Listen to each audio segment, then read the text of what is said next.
और आप ही लोगों के बीच में से हम निकले हैं और हमको आप ही लोगों के बीच में रहना पसंद लगता है। आज हम चाहते तो बॉम्बे में ऐशोआराम की जिंदगी जीते, बड़े महलों में रहते, बड़े गाड़ी में घूमते, इतना परेशानी नहीं उठाते।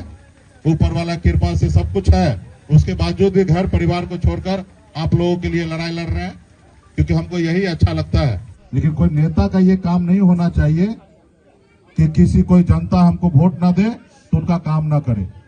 अगर ऐसा नेता जो भी करता है तो उससे गंदा नेता कोई नहीं हो सकता है, उससे गंदा नेता कोई नहीं हो सकता। पिछली बार बाढ़ आया तो बाढ़ में जो सरकार के तरफ से, भारत सरकार के तरफ से जो रिलीफ मिलता है बाढ़ पीड़ित लोगों को, शायद वो भी आप लोगों को नहीं मिला। ये भेदभाव चलते आया है, खास करके हम गरीब पिछड़ा दलित लोगों के साथ ये अन्याय आज से नहीं, कई हजार साल पहले से होते आ रहा है। अभी तो हमारा हालात पहले से अब थोड़ा अच्छा हुआ है, लेकिन अभी भी लोग हमें दबाने का कोशिश करते हैं। नोरमा ग्रुप, जो सोचता है वो करता है, आपके अपने सपनों का आशियाना। चुनावी वर्ष होने के कारण बिहार में राजनीतिक सरगर्मी लगातार तेज होती जा रही है और इसके साथ साथ हर कोई अपना बेस्ट से बेस्ट देने की तैयारी कर रहा है। इसके साथ साथ अपनी शक्ति प्रदर्शन में भी अलग अलग राजनीतिक दल लगे हुए हैं, जिससे कि उनको बार्गेनिंग में आसानी हो सके। लेकिन इन सबसे बिल्कुल अलग अपनी ही धुन में लगातार जब से अपनी पार्टी बनाए हैं तब से मुकेश सहनी लगातार कहीं ना कहीं आपको भ्रमण में ही नजर आएंगे और लोगों से संवाद करते हुए नजर आएंगे। आज भी वो बेगूसराय में थे और बेगूसराय में उन्होंने जो मूल जड़ है कि आखिर समाज में क्यों विकास नहीं हो रहा है, समाज के लोगों में किस तरह से जागृति आए, इन सभी बातों को लेकर के जब वो पहुँचे तो उन्होंने लोगों से बातचीत किया और बातचीत के दौरान उन्होंने कई ऐसी बातें जो हैं वो लोगों से बताई और लोगों से पूछा भी। विकास के कई आयाम गढ़े जा सकते हैं और कई सारी संभावनाएं हैं, इस पर भी उन्होंने चर्चा की। इसके साथ साथ उन्होंने कहा कि यदि आपके पास शक्ति है, सामर्थ्य है और संगठन है तो आपको लोग पूछेंगे। इतना ही नहीं, उन्होंने आने वाले चुनाव को लेकर के और गठबंधन को लेकर के भी बहुत सारी बातें कही है। सुनिए क्या कह रहे हैं मुकेश सहनी। वोट का मालिक आप है और आपका मन अधिकार, आप जिनको आपके विचार बने उनको आप वोट दीजिएगा। लेकिन कोई नेता का ये काम नहीं होना चाहिए कि किसी कोई जनता हमको वोट ना दे तो उनका काम ना करे। अगर ऐसा नेता जो भी करता है तो उससे गंदा नेता कोई नहीं हो सकता है, उससे गंदा नेता कोई नहीं हो सकता है। तो बहुत सारे समस्या है। गंगा माता के गोद में आप लोग रह रहे हैं। पिछली बार बाढ़ आया तो बाढ़ में जो सरकार के तरफ से, भारत सरकार के तरफ से जो रिलीफ मिलता है बाढ़ पीड़ित लोगों को, शायद वो भी आप लोगों को नहीं मिला। तो ये भी जानकारी है। हमको मुखिया जी बताए थे उस समय में, हम उस समय में डीएम को भी फोन किए थे, उनसे हमने बात भी किया था। तो उन्होंने कहा कि सर हम देखते हैं, कोशिश करते, क्योंकि ये जो है अतिक्रमण जमीन पे रह रहा है, इसलिए हम यहाँ पे ज्यादा कुछ सुविधा नहीं दे सकते हैं। कुछ एरिया में जाएंगे वहाँ स्कूल का व्यवस्था नहीं है। लेकिन आप नागरिक तो है ना, आज चाहे वो डीएम साहब हो या बिहार में मुख्यमंत्री बैठे हैं वो हो या सांसद महोदय हो, उनको ये तो पता होना चाहिए कि ये हिंदुस्तान के नागरिक है। जहां पे रह रहा है, जहां पे बस गया है, उनका कर्तव्य बनता है कि वहां पे उनका सारा सुविधा दे।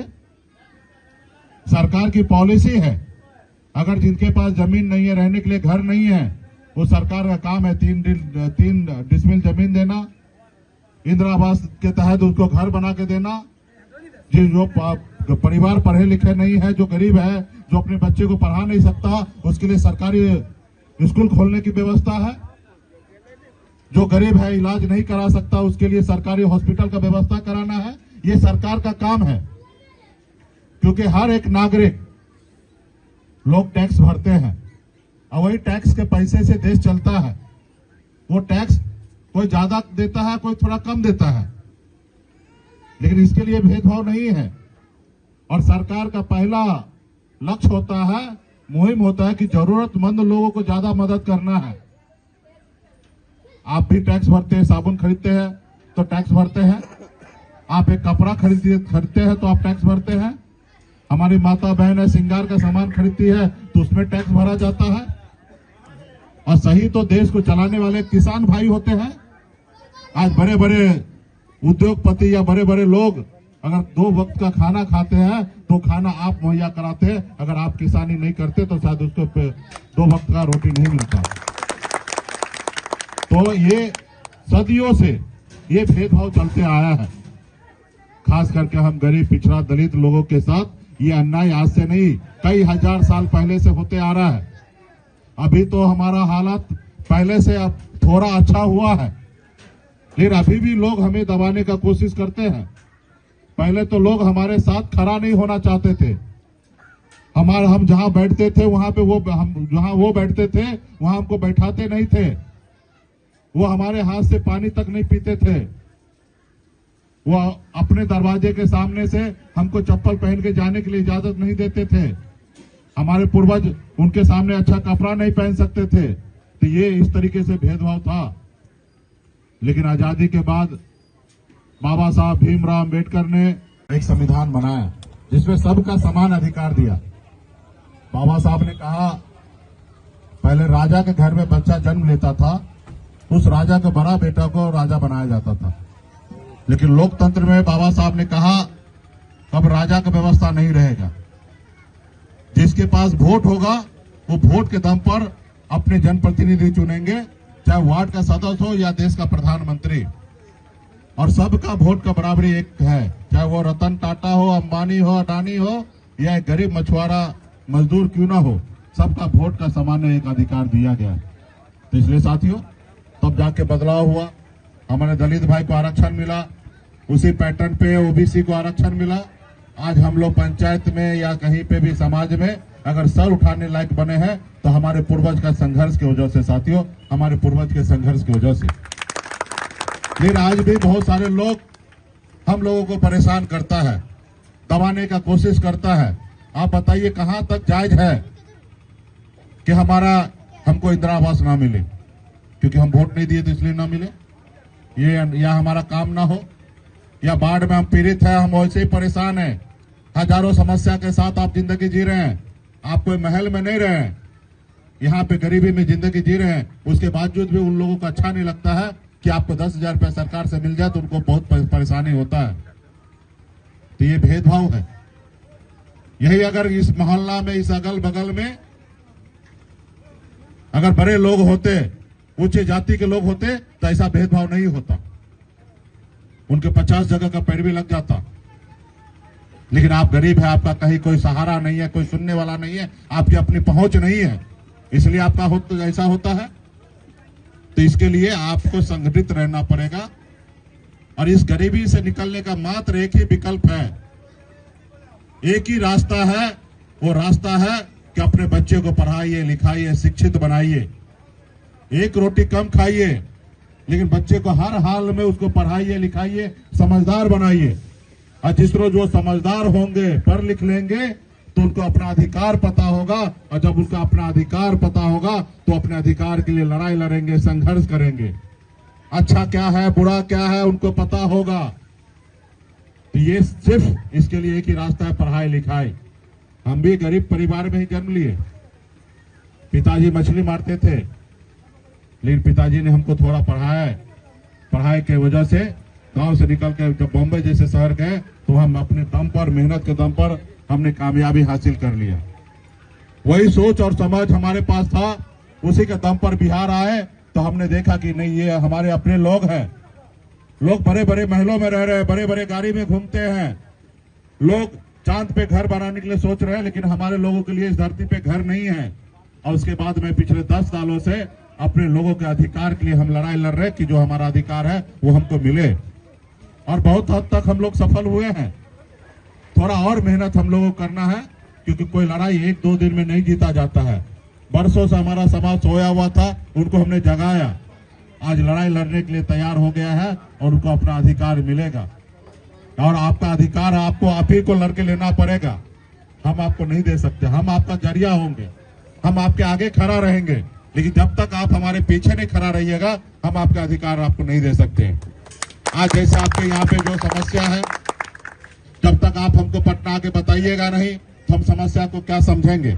अभी एक हमारे साथ आए अभिभावक, किसी का तकलीफ है, तबीयत खराब है, तो बोले तो बुलाइए 11 तारीख को, हम समस्या को देखेंगे। अभी हम मुखिया जी को कहें कि पोर्टल पे नाम जुड़ रहा तो ठीक है, नहीं जुड़ रहा तो आप लोग आइए और हम अभी कभी खड़ा होंगे, डीएम ऑफिस जाएंगे और उनको कहेंगे कि आज का जोड़ो। नहीं जोड़ोगे तो क्यों नहीं जोड़ोगे बताइए, और नहीं जोड़िएगा तो अपना काम सही से नहीं कीजिएगा तो समय में परिवर्तन होगा। उस रोज हम आपको बताएंगे कि आप सही काम नहीं किए, आपको घर बैठा देंगे। भाई ठीक है, आज कोई और पावर में है, पावर सबके साथ हमेशा नहीं रहता है, हमेशा आते जाता रहता है। आज कोई सत्ता में है तो इसका ये घमंड ना करे कि हम हमेशा रहेंगे। इंदिरा गांधी जी के पास भी 440 सीट था। इंदिरा जय इंडिया, इंडिया जय इंदिरा, ये नारा लगता था, लेकिन आज कहां है? तो सबका समय होता है। जो बच्चा जन्म लेता है वो बड़ा होता है, जवान होता है, फिर वो बुजुर्ग भी होते हैं। तो ये संसार का प्रक्रिया है। आपके आज गरीब है तो कल इसका मतलब ये नहीं कि सारी जिंदगी आप गरीब रहेंगे। आप अमीर भी बन सकते हैं, और अमीर है तो इसका ये मतलब नहीं कि आपके आने वाले कई पीढ़ी तक अमीर रहेगा। आप बीच में गरीब भी हो सकते हैं। अगर सही रास्ते से चलिएगा तो आप हमेशा सुखी रहिएगा। तो इसलिए बहुत सारा चीजें हैं। शादी समारोह में हम आए हैं, अभी कई जगह कार्यक्रम में जाना, नौगछिया जाना है, फिर एक कटिहार जाना है, 2 जगह कार्यक्रम है, इसलिए समय नहीं था रात में आने के लिए। तो हमने कहा टुनटुन जी को कि दिन में ही आ जाएंगे, आशीर्वाद दे देंगे बेटी को, क्योंकि हमारे पास समय का कमी है। क्योंकि जो काम 75 सालों में नहीं हुआ वो काम हमको कुछ ही सालों में करना है, और जब कुछ ही समय में करना है तो ज्यादा ज्यादा हमको मेहनत करना पड़ेगा। एक दिन में 600 किलोमीटर का दौरा हमारा होता है। तो इसलिए साथियों, आप लोग अपना बच्चे को पढ़ाइए लिखाइए, और हम लोग लड़ाई लड़ रहे हैं, आप लोग साथ दीजिए। और जो भी समस्या है, हमारे स्थानीय नेता है, जिला अध्यक्ष है, मुखिया जी है, टुनटुन जी है, आप लोग बताइए। हर संभव हमसे जितना मदद हो सकता उतना हम लोग करेंगे। और हम लोग तो गांव गांव घूमने वाले लोग हैं। लोग कहते हैं ना, अपने दिल से जानो पराये दिल का हाल। हम खुद गरीब का बेटा है, और हम आप जैसे लोगों के गांव में आए हैं, हम आपकी तकलीफ को देखते हैं, और जब हमको मौका मिलेगा तो निश्चित तौर पे याद रहेगा कि आपके गांव में क्या क्या समस्या है, और जब समस्या है जब उस समय में आएंगे तो निश्चित तौर पे वो किया जाएगा। तो इस तरीके से आने वाला समय में हम लोग काम करेंगे, और आप ही लोगों के बीच में से हम निकले हैं, और हमको आप ही लोगों के बीच में रहना पसंद लगता है। आज आप चाहते तो बॉम्बे में ऐशोआराम की जिंदगी जीते, बड़े महलों में रहते, बड़े गाड़ी में घूमते, इतना परेशानी नहीं उठाते। ऊपर वाला कृपा से सब कुछ है, उसके बावजूद भी घर परिवार को छोड़कर आप लोगों के लिए लड़ाई लड़ रहे हैं, क्योंकि हमको यही अच्छा लगता है। तो आने अच्छा लगता है, तो आने वाला समय जो होगा वो निश्चित तौर पे आप लोगों का होगा, और आपके पूर्वज ने जो लड़ाई लड़ा है वो लड़ाई आपको भी लड़ना है, और आने वाला पीढ़ी को भी लड़ाई लड़ना है। इस देश में सामाजिक न्याय मजबूत, कभी ना कभी हमारे महापुरुष ने आपके लिए लड़ाई लड़ा, तब ये परिवर्तन हुआ। आप कल्पना कीजिए, मंडल कमीशन नहीं लगता तो आपका क्या हालत होता। बाबा साहब भीमराव अम्बेडकर आपको संविधान में वोट गिराने का अधिकार नहीं देता तो आपका हालत क्या होता। कर्पूरी ठाकुर जी अति पिछड़ा आरक्षण लागू नहीं करते तो आपका क्या हालत होता। आदरणीय लालू प्रसाद यादव जी आपके लिए लड़ाई नहीं लड़ते तो क्या हालत होता। तो सभी लोगों ने लड़ाई लड़ा, लेकिन आज आपको लड़ना पड़ेगा, उनको देखते हुए, उनको सीखते हुए, और वो जो भी लड़ाई लड़े तो आपका फायदा हुआ है। इसलिए आज आप लड़ाई लड़िएगा तो आपको शायद फायदा ना हो, लेकिन आपके आने वाले बच्चे का भविष्य जो है वो बेहतर होगा, उनको फायदा मिलेगा। आज हम 10 साल से खून पसीना सुखा के लड़ाई लड़ रहे हैं, हमको क्या मिलेगा हमको नहीं पता है, लेकिन हम आज लड़ाई लड़ रहे हैं ना। इंसान का कोई है ठिकाना कि कब है कब नहीं रहेगा, लेकिन हम आपके लिए लड़ाई लड़ रहे हैं। कल हमको क्या होगा नहीं होगा मुझे नहीं पता, लेकिन हम लड़ाई लड़ रहे हैं उसी तरीके से लेकिन इसका फायदा आने वाला समय में होगा। आज बिहार में लोग जागरूक होते जा रहे हैं धीरे धीरे, और ये जागरूक सभी को रहना है। तो बहुत बहुत धन्यवाद सभी नेतागण, माता बहन, नौजवान सभी को। और आपके पास 1000 समस्या है, ये मैं मानता हूँ, आप भी मानिए, लेकिन इसका रास्ता आप अपने बच्चों को पढ़ाइए लिखाइए, चाहे बेटा हो या बेटी हो, उसको पढ़ा लिखा के आगे बढ़ाइए। निश्चित तौर पे परिवर्तन होगा। सिर्फ पढ़ाई करने से कलेक्टर नहीं बनेगा, लेकिन पढ़ाई करने के बाद उसको इतना समझदारी हो जाएगा कि जहां 10 रुपया कमाएगा तो 9 रुपया खर्च करेगा, 1 रुपया बचाएगा। अगर वो पढ़ा लिखा नहीं होगा तो 10 रुपया कमाएगा और 11 रुपया खर्चा करने का सोचेगा, दारू शराब पिएगा, गलत काम करेगा, जुआ खेलेगा, जो काम अच्छा नहीं है वो करेगा, क्योंकि वो पढ़ा लिखा समझदार नहीं है। जो काबिल है उनको बेवकूफ बनाएगा। जैसे हमारे पूर्वज के नाम पे जो भी जमीन था बड़े लोग लिखवा लिए, क्योंकि वो पढ़े लिखे नहीं थे, जहां मर्जी वहां अंगूठा ले लिया। क्योंकि अंग्रेज के समय में जो मजदूर था, किसान था, उन्हीं को इस धरती पे ज्यादा से ज्यादा जमीन मिला था। और जब अंग्रेज चला गया तो ये जमीन कैसे चला गया, कैसे दूसरे के नाम पे हो गया? क्योंकि आपको पता नहीं था। आप एक बोतल दारू में जहां बोला वहां पे आपने साइन कर दिया, आपके नाम पे पेपर बना दिया, बाद में आपको बोल दिया कि नहीं, आपका पिताजी ने आपसे 50,000 2,000 रुपया लिया था, ये जमीन हमको लिख के दे के गया। तो झूठा झूठा आप लोगों के साथ षड्यंत्र रचा गया, और जिसके कारण आज आपके पास नहीं है। तो ये पढ़ा लिखा होगा तो उनको पता होगा कि हमारा है अधिकार क्या है, हमारा चीज क्या है, उसको संभाल के रखेंगे। तो इससे क्या होगा, धीरे धीरे बढ़ेगा। ऐसा नहीं कि एक ही दिन में समस्या दूर हो जाएगा। समस्या आज हम स्टार्ट करेंगे, 10 साल, 20 साल, 25 साल, 50 साल लगेगा, 100 साल लगेगा, लेकिन बदलाव होगा। आपके सपनों को हमने सजाया है, ई होम्स पैनोरामा को हमने बनाया है। ई होम्स मेरा एक सपना था जिसपे मैं पिछले 4 साल से काम कर रहा था। हमने जो बनाया है वो सबने है माना। ई होम्स पैनोरामा में हो आपका भी आशियाना।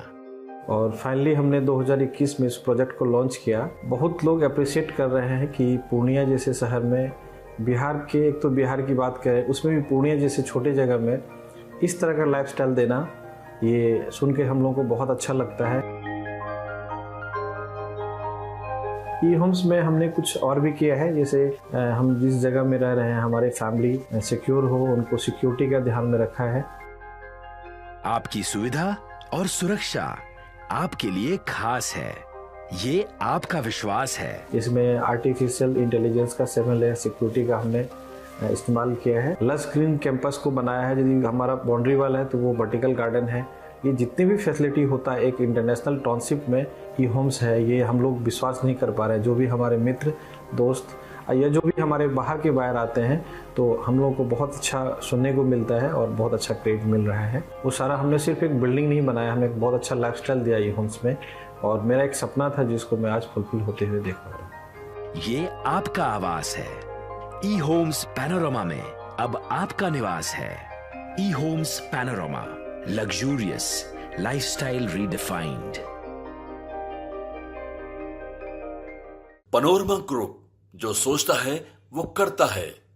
अगर ये वीडियो पसंद आई और वह बिहार के राजनीति और बिहारियत से सरोकार रखेनी तो सब्सक्राइब बटन दबा के चैनल के सब्सक्राइब कर ली। ओजे एगो घंटी बा, ओकरा बटन दबा देला से कुल सटीक और मारक खबर रुआ मुफ्त में मिल जाई।